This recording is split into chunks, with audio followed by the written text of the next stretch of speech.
read the Quran. Now, I know that here in the United States, Islam is peaceful, Islam is peaceful. No, read the Quran. Islam is not peaceful. Islam states that non-believers should not have forgiveness and that they should taste the torment of a fiery death. It is repeated throughout the Quran over and over and over. The first chapter is called the heifer. It is said in that at least 5 or 6 times in the first 15 pages. Pick it up and read it. So it's obvious they've been lying right in front of us. And what sucks is we've been allowing them to do it. I don't understand this. It's like this herd mentality where you see the most popular cow do something wrong, you just let them do it, even if it means the destruction of the entire herd. Nah. And then it shows Pelosi's voting record shows consistent support for Israel, except when she's voting to give Iran nuclear arms. So how can you support Iran when you say you support the safety of Israel? How is it here, Nancy, you're defending Israel but endorse the supply of nuclear arms and technology to Iran? I mean, you state how crazy Kim Jong-un is and how he should not have nuclear arms and he poses a nuclear threat.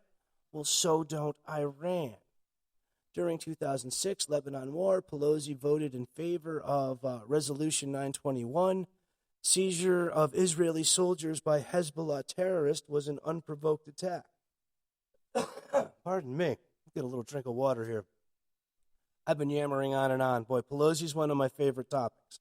I want to thank Wikipedia because they provided a lot of this information, and I really, all I ended up doing was a lot of back-checking.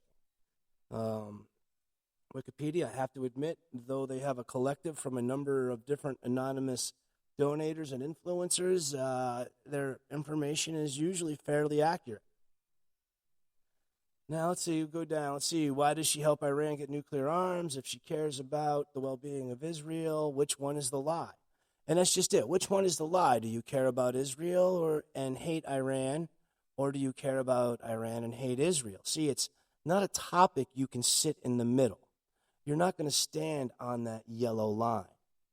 You'll get hit by a car coming from both ways, proverbially. And I also want to go out to say, because it's a headhunt us conservatives time of the year, I guess it's open season on us, as 99.9% of the conservatives out there, we have no violent will, no violent wishes. There is no physical attack. With exception to mouthing off on the show, we don't invade privacy. There's a guy in my area, I won't say his name or his radio show, but our local drugstore is owned by Democrats who run for office, and a few of them hold offices. And I have a disability with mobility, so it's the closest drugstore, and they delivered to me. And he was going ape shit over a petty, one time he went in there and the lady didn't have a mask, so he was trying to get them shut down. Well, as conservatives, we generally believe mask or no mask is your personal choice. And he goes off on wild, crazy-ass tangents. There's none of that with Crusader Radio. If you're out there and you're thinking about hurting somebody, don't do it. Stop. Cease, desist. Give me a phone call. We can talk. It's a lot better. I'll put you on the radio and let you tell 100 billion humans exactly how you feel. They'll believe me. Talking to a large group of humans doesn't do anything but make things more conflicted at times. Let's see. Pelosi condemned Rep. Ilhan Omar of Minnesota for posting controversial tweets related to Jews and Israel. Yeah, Ilhan Omar, who is Islamic and loves the first chapter of the Quran called the heifer, would like to see, especially the Jews, but in general all non-Muslims, to taste the torment of death and fire. She said, Israel and America are connected now and forever. We will never allow anyone to make Israel a wedge issue. Which I am very proud of her for saying that to Omar, because Omar and the rest of the squad are very powerful in the influence of young people. And it takes a bit of leverage. Let's see, January 2017, Pelosi voted against a House resolution that would condemn the UN Secretary Council.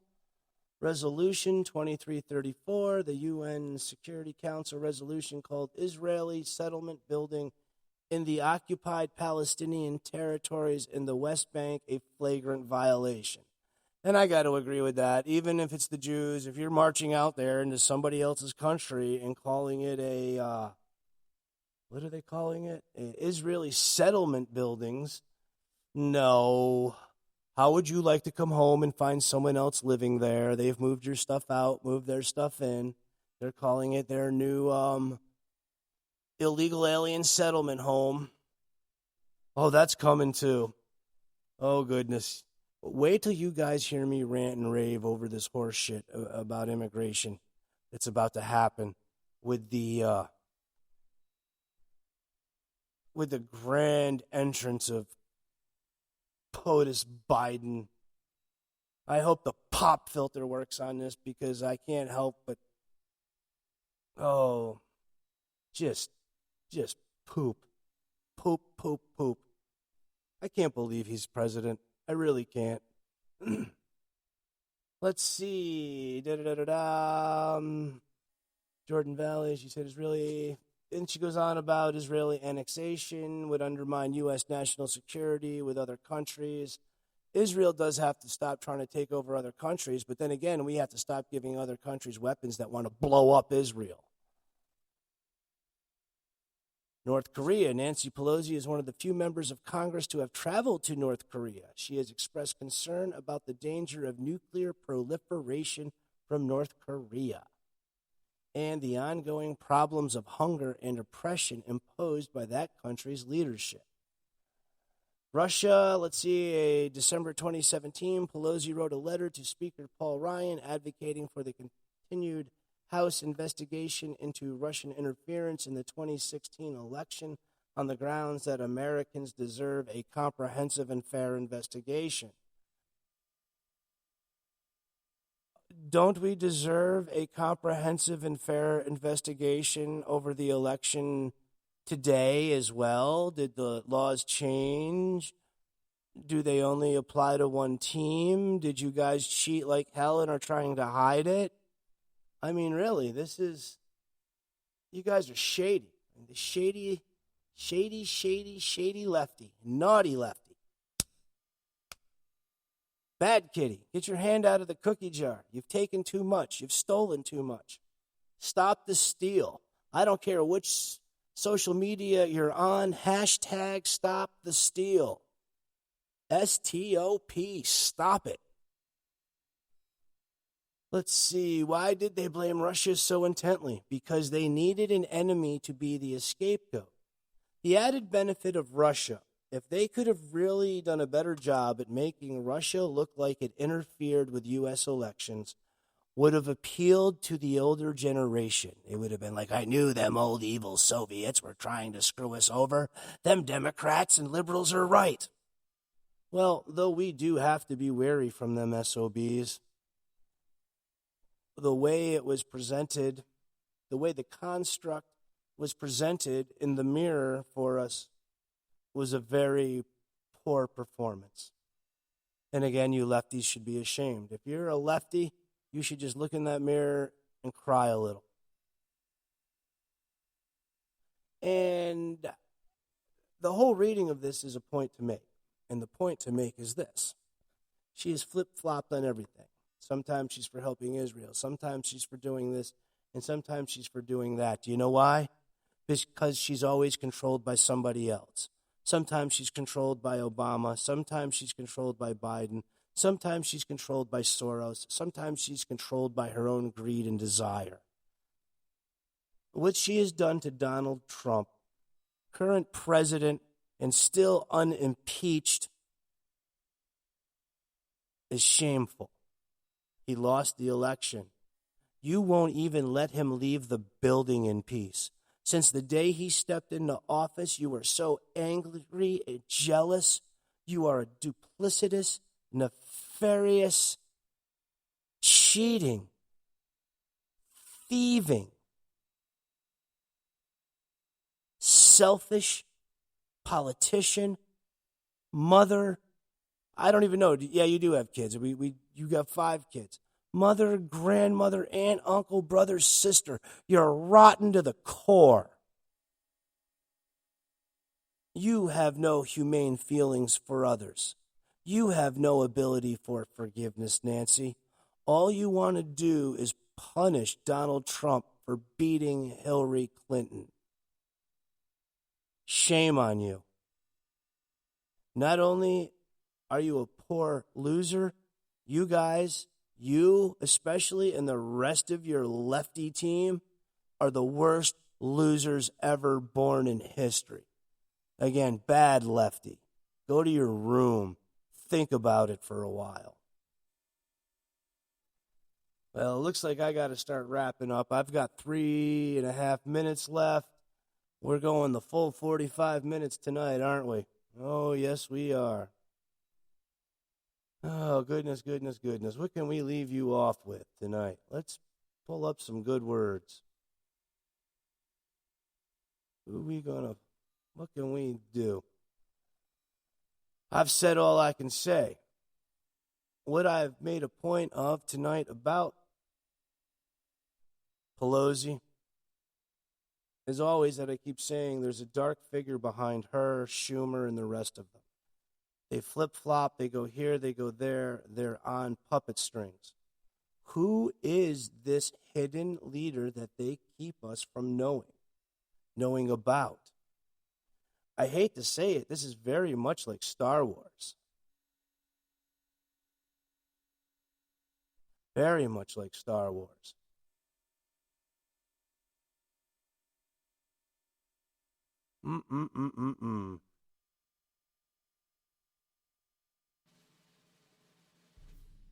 So, with a fair ado, I'm going to bid everyone a good night, say God bless, and this has been another wonderful episode